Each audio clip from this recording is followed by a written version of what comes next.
A temple usually belongs to a religion. Here we have a person with us who has built a temple for father of the nation Mahatma Gandhi, where he says that all the religions are equal, everyone is accepted into the temple, and the rituals are performed by all the people irrespective of caste, creed, religion and sex. We have with us former IRS officer Mr. Bhupal Reddy Garu, who has built the temple. Hello sir, welcome from IRS officer to building temple of Mahatma Gandhi. Actually, what this is all about, can you please take us through actually what all led you, what were the service you have done, and what made you think go forward and build the temple? To this IRS, I got selected in 1988. But subsequently, in 2004, we started this trust, Mahatma Charitable Trust, in the name of Mahatma Gandhi, and built a temple for Mahatma Gandhi in 2014. Why we have built this temple for Mahatma Gandhi means we treat Gandhi more as a spiritual person more than a political person. He is a plane above, a cut above ordinary people. We treat him as one of the avatars like Lord Rama, Lord Krishna, or Jesus, or Gautama the Buddha, or Siddhi Sai Baba. We treat him as a spiritual personality like them. That's why after studying more and more about Mahatma Gandhi, not only I, every one of us will start liking him.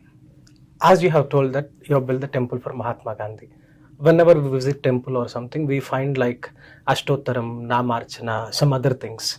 Say for example, we chant some mantras, or there will be a priest who chants the mantras. We make some pujas. Are these things too performed in the temple? Mahatma Gandhi temple every day opens at 7 o'clock with Suprabhatam. And all Ashtottara Namas, Sahasra Namarchana, all these which are performed in any other temple are performed here also. And added to that, we have Tulasi Kota, we do Go Mata Puja, but don't think that it is limited to only Hindus.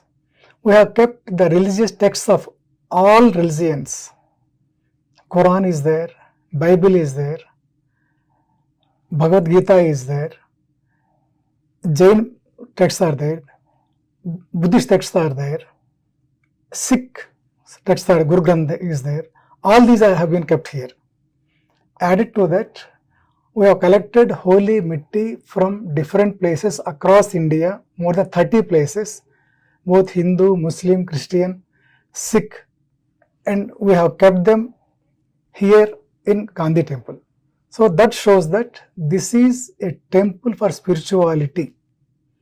This is the temple for truth and non-violence for which Mahatma Gandhi stood for in his entire life. Sir, while talking about, you were saying about Suprabhatam. Whenever Suprabhatam comes to mind, one thing comes to anyone's mind generally is the Suprabhatam that usually happens at Tirupati. So, how did you draft those mantras and all? Who were helpful in that? How did you come up with all those mantras and that religious thing and all? How did you do that? So we got them written by Pandits, Sanskrit Pandits, because I'm not much conversant with Sanskrit. We got them written by the Sanskrit Pandits, and puja is performed as per the rituals of any temple. Okay. Then what are the other activities usually that, apart from this puja and other things, what are the activities that usually take place at the temple? Putli Ba Nitya Anna Prasad is performed. Every day around 100 people are given prasad, and any person who conducts inter-caste or inter-religious marriage in the hall in the temple, it is given free of cost to them. And we have adopted some villages around the temple. Whosoever performs marriage there, if they keep the wedding invitation here in the temple, our temple authorities, they go and gift silk sari, silk dhoti, silk blouse and silk uttariyam to the couple at the time of the marriage. And one unique feature I can explain this in regard to this temple. Somehow I was attracted to Babas and Ammas right from my childhood. When I used to sit on the floor, Babas and Amma, they used to sit in silver throne. Then the thought came to me, why they should sit there, why I should sit on the floor. So in our temple, we have made silver sofa, silver teapot, and all silver things. Any person who comes and celebrates his wedding day or birthday here in the temple, they are made to sit in the silver sofa. Prasad is served in silver plates. Silver crowns are kept on their heads. And Ashirvachan is given by the Pandit with silver satagopam. So a common man is the prince of the day, especially on his birthday or his wedding day, when he comes to Mahatma Gandhi temple. These things you are saying, it totally looks like a page drawn out of Mahatma's life or whatever the principle he has stood for. You simply look like a true follower or a true believer in Mahatma's philosophy. So what made you go to that extent, and what is a special emotional bond that you have? Has anything influenced you a lot, or what is the reason behind this, from building a temple to clearly adhering to his philosophy and his teachings and everything? Let me admit that I am not even 5% of Mahatma Gandhi. As I have told you earlier, as any one of us read more and more about him, about his life history, we start liking him more and more. When he was in South Africa itself, he used to treat the wounds of the leprosy patients. And after that, when he was thrown out of the train at midnight at Pittsburgh railway station, he never grew hatred towards the British. But he always used to say, I hate the British regime but not the Britishers. So from each of the experience, he started increasing the love. Love, love, love. Give more love to your enemy or to your adversary.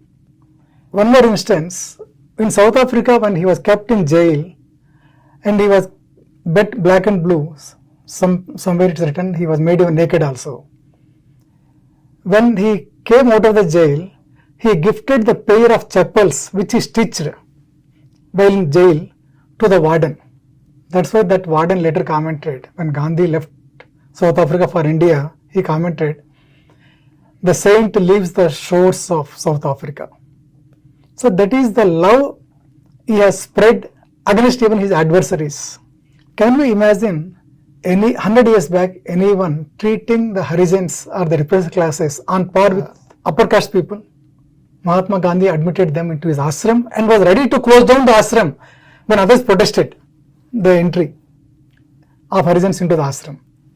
When he first attended the Congress conference at Nagpur, when the toilets were stinking and everyone was waiting for the scavengers to come and clean them, Gandhi was the first person to go and clean the toilets. And he was the person who left his that Gujarati attire and started wearing only loin cloth and said, till every Indian can afford a shirt on his body, I won't wear shirt till that time.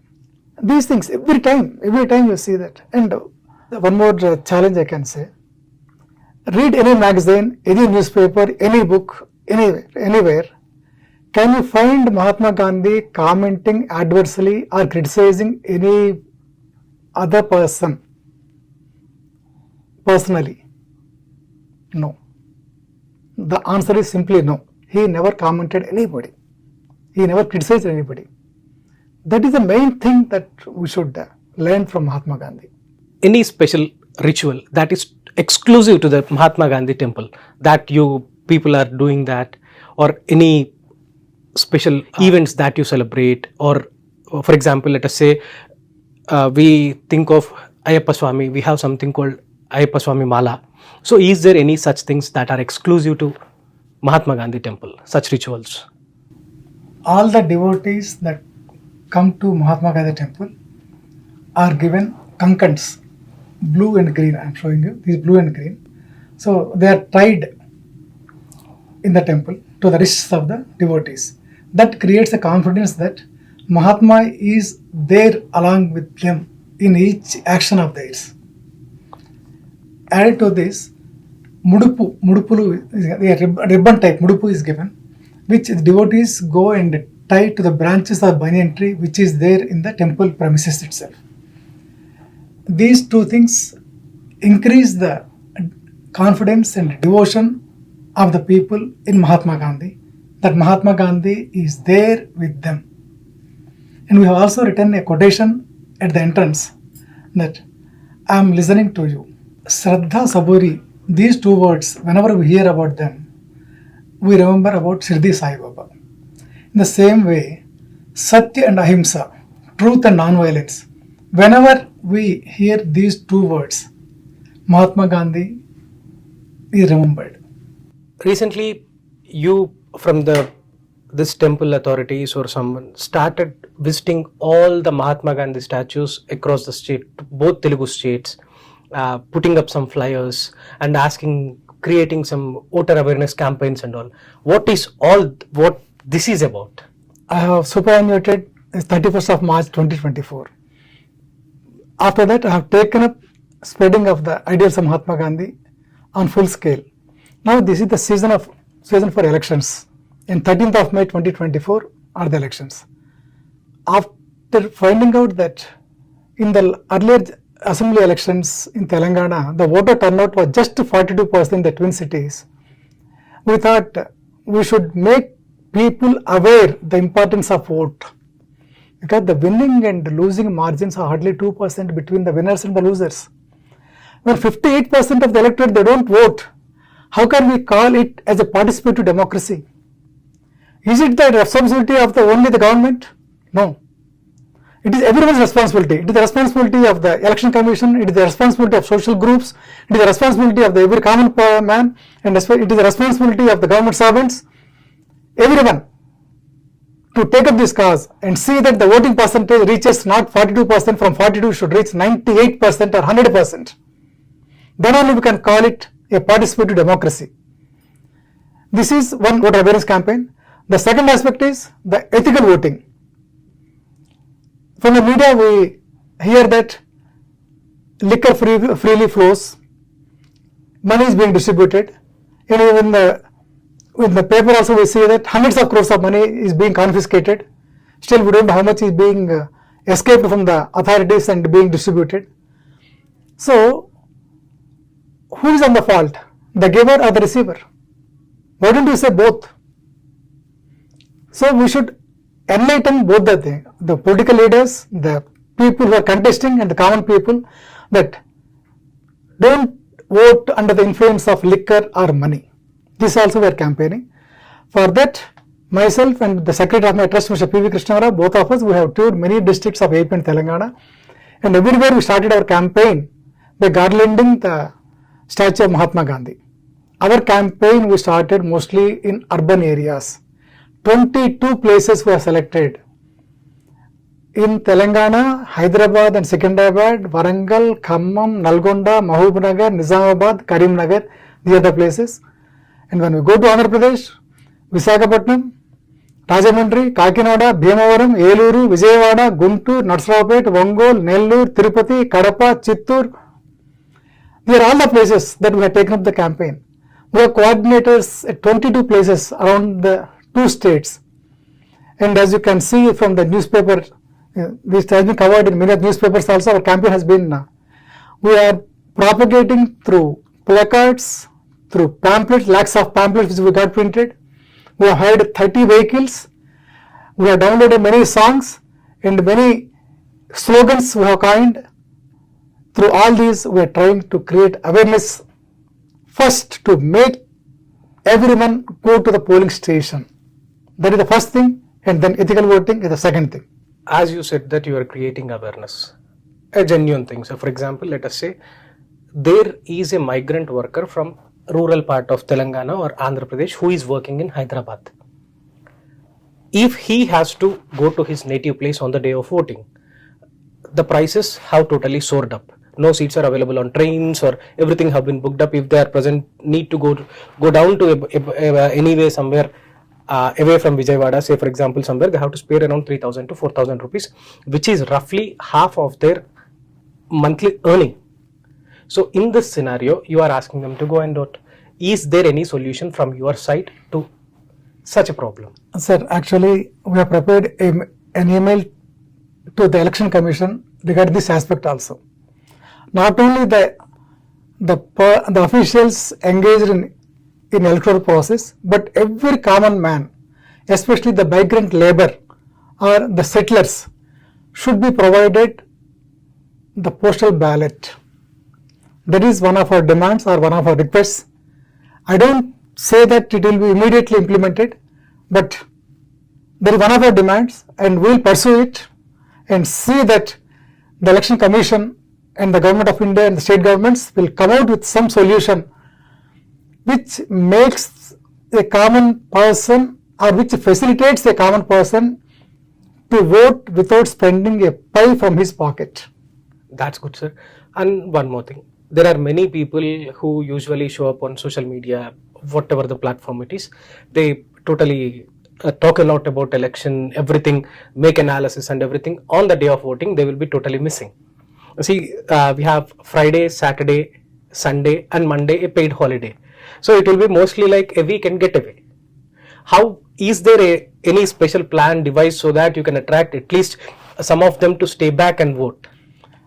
Yesterday, we sent an email, not one email, to 32 HODs, heads of the departments, right from Chief Secretary Andhra Pradesh and Chief Secretary of Telangana, DGP of AP and DGP of Telangana, and then the CGMs of SBI, CGM of Union Bank, and then CMDs of Port Trust, BHEL, BHPV, and many others, total 32 departments, including that General Manager of Railways, and then Chief Commissioner of Customs and Excise, Postmaster General, like that all central and state governments and public sector undertakings and the banks and the LIC, to all of the HODs we send the emails requesting them to impress upon their employees not to treat it as a paid holiday to enjoy and go for a picnic or sit at home, but to come and vote on that day, that is the 13th of May 2024.